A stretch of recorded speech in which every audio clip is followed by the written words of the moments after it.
By my brain, I can't understand how people can support this war. Straight ahead on CCX News, a Russian newspaper publisher in Plymouth shares his personal pain on the war in Ukraine. Leo Griechner says being an independent journalist in Russia is difficult and dangerous, and Russian government propaganda affects how people there view the war in Ukraine. As Jason Malillo reports, the Plymouth publisher is doing his part to keep the Russian-speaking community here informed. For more than 30 years, my first magazine was 4 pages, and I go from house to house. Leo Griechner has connected the Russian-speaking community in the northwest suburbs. When I came in 1990, it was like maybe 25,000 people.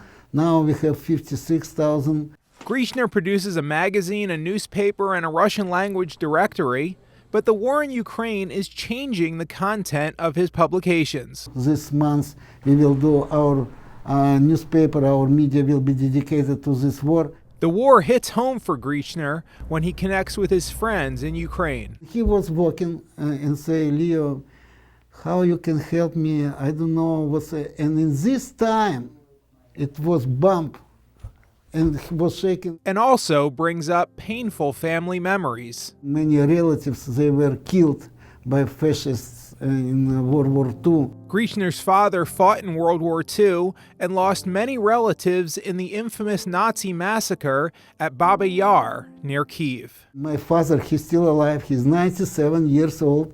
And when now he sees this TV, he starts crying because it's his pain. Griechner is very much against the current war in Ukraine and admits it's sometimes hard to be impartial in his coverage. One Leo is personal because of my father, of my friends, of my life experience, and another one from publisher as a publisher because we have to have cold head and be independent.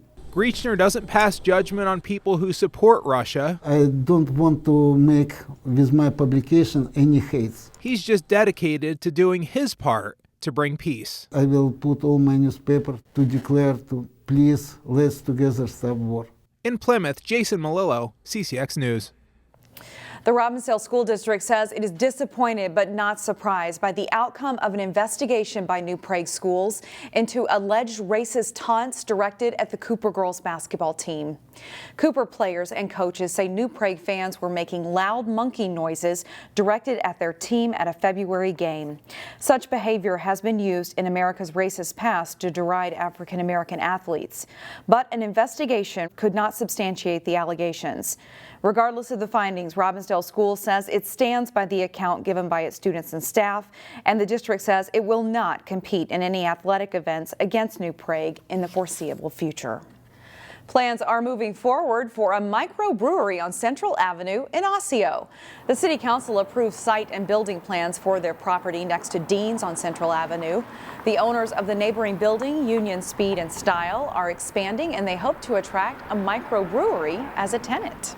I think it's that livable, walkable nature of Osseo, and it's one of those things that kind of fit into the fabric of the community. It's kind of like, just your neighborhood establishment, and and having residents there, running it. I mean, it's like the coffee shop.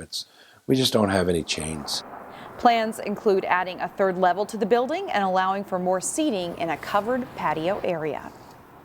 In 1981, a family opened a restaurant in Osseo that started off small but has since evolved into a booming business. In this week's edition of Takeout Tuesday, Delane Cleveland takes us to Lynde's restaurant, which is truly a family affair. It's a small town, but we're a big feature in Osseo. If breakfast is considered the most important meal of the day, and then what kind of toast did you want to do? There's a restaurant in Osseo that for the last 40 years has been a go-to spot for people who want to get their mornings started off right. Oh, your good food. I love it. We have never had a poor meal here yet. So. Thanks to generous portions of food. This is our pancake that we sell, biggest this side of the Mississippi. And a machine that makes freshly squeezed orange juice. Liquid gold. It's no surprise that Lynde's restaurant continues to thrive after all these years. What we do here at Lynde's is we give them good quality food, fast and efficient service with a smile, and then fair pricing. Those three concepts have got us to where we are today. Mark Lynde is the owner of this Osseo institution, which is the true definition of a family restaurant. People like a family restaurant. The reason that they like the family restaurant is we care. Mark's parents started the business, and now Everything's going all good over here. his wife and 3 daughters help him run things. I started at age 9 working here. Yeah, dishwashing in the back. I do all the positions here. But I love it here. You guys all doing all good over here? Perfect, love to hear it. Even before Lexi Lynde was on the payroll, What you doing? Helping Mom and Dad set up for the Lynde's restaurant grand opening. she and her sisters did commercials to help promote the restaurant. It's grand. Yet while advertising always helps, it's the food and the atmosphere that keep people coming back. It's great to always have like a familiarity, and when they walk in and we already know the order and stuff, how's everything tasting? Everything's all good? Perfect. Right? The kind of service that you can only find at a small town family restaurant. A family restaurant is where it's at. We're here every day. We're making stuff from scratch. We don't open a box. If you make good food, people come back for it. In Osseo, Delane Cleveland, CCX News. Catering is a big part of the business too, so much so that Lynde's recently stopped doing dinner just to focus on the catering business.